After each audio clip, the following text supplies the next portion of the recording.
सुबह की पहली किरण जब दया नदी के किनारे फैली थी तो धौली की पहाड़ियों पर एक ऐसा दिन शुरू हो रहा था जो इतिहास की धारा को हमेशा के लिए बदल देने वाला था।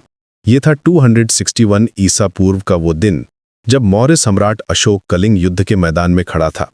उसके सामने फैली थी एक ऐसी तस्वीर जिसने एक क्रूर विजेता को दुनिया के सबसे महान शासक में बदल दिया। अशोक उस समय तक अपने पिता बिंदुसार के बाद मौर्य साम्राज्य का तीसरा सम्राट था। वो एक ऐसा योद्धा था जिसके नाम से दुश्मन कांपते थे। उसने अपने भाइयों को हराकर सिंहासन हासिल किया था और अब तक कई युद्ध जीते थे। लेकिन कलिंग, आज के उड़ीसा और आंध्र प्रदेश का हिस्सा, अभी भी उसके साम्राज्य से बाहर था। ये एक स्वतंत्र राज्य था जो मौर्य साम्राज्य के पूर्वी तट पर स्थित था।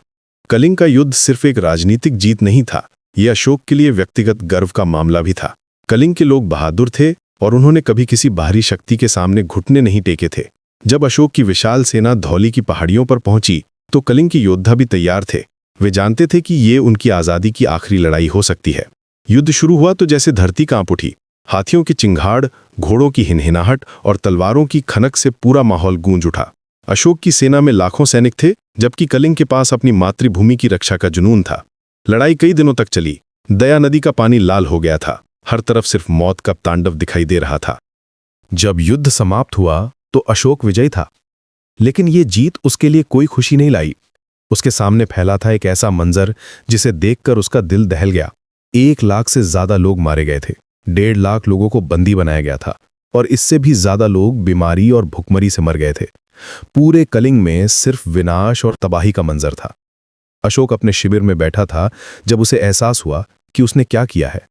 वो एक ऐसा आदमी था जो अब तक सिर्फ जीत के नशे में था, लेकिन उस दिन धौली की पहाड़ियों पर उसे लगा जैसे उसकी आत्मा जाग गई हो। उसने देखा कि उसकी विजय के पीछे कितना दुख छुपा है, कितने परिवार बिखर गए हैं, कितने बच्चे अनाथ हो गए हैं। यही वो पल था जब अशोक के अंदर एक क्रांति हुई। उसने महसूस किया कि सच्ची जीत हिंसा से नहीं बल्कि प्रेम और करुणा से मिलती है। उस रात उसने तय किया कि वो अब कभी युद्ध नहीं करेगा। वो बुद्ध के उपदेशों की तरफ मुड़ा और अहिंसा का रास्ता अपनाया। अशोक का ये बदलाव सिर्फ व्यक्तिगत नहीं था, उसने अपने पूरे साम्राज्य में धम्म का प्रचार शुरू किया। धम्म यानी धर्म, लेकिन ये किसी खास मजहब का धर्म नहीं था, ये था इंसानियत का धर्म। अशोक ने कहा कि सभी लोग उसके बच्चे हैं और उसका फर्ज है उनकी भलाई करना। उसने पूरे साम्राज्य में अस्पताल बनवाए, सड़कें बनवाईं और पेड़ लगवाए। उसने जानवरों की हत्या पर रोक लगाई और शाकाहार को बढ़ावा दिया। सबसे महत्वपूर्ण बात यह थी कि उसने अपने विचारों को पत्थर के स्तंभों और चट्टानों पर खुदवाया ताकि आने वाली पीढ़ियां उन्हें पढ़ सकें। अशोक के शिलालेख आज भी भारत और एशिया के कई हिस्सों में मिलते हैं। इन शिलालेखों में वो अपने दुख का इजहार करता है। वो लिखता है कि कलिंग युद्ध के बाद उसे गहरा पछतावा हुआ है। वो कहता है कि अगर कोई उसके साम्राज्य के खिलाफ उठेगा भी तो वो उसे माफ कर देगा, बशर्ते वो सच्चे दिल से पछताए। ये बदलाव सिर्फ भारत तक सीमित नहीं रहा। अशोक ने बौद्ध धर्म को श्रीलंका, म्यांमार, थाईलैंड और दूसरे एशियाई देशों में फैलाया। उसके भेजे गए धर्म प्रचारक दुनिया के कोने कोने में गए। आज भी करोड़ों लोग बुद्ध के उपदेशों का पालन करते हैं और ये सब अशोक के उस एक दिन की वजह से शुरू हुआ था। अशोक की कहानी हमें सिखाती है कि इंसान कितना भी गिर जाए वो फिर से उठ सकता है। एक क्रूर राजा से महान सम्राट बनने का सफर दिखाता है कि सच्ची महानता हिंसा में नहीं बल्कि प्रेम और करुणा में है।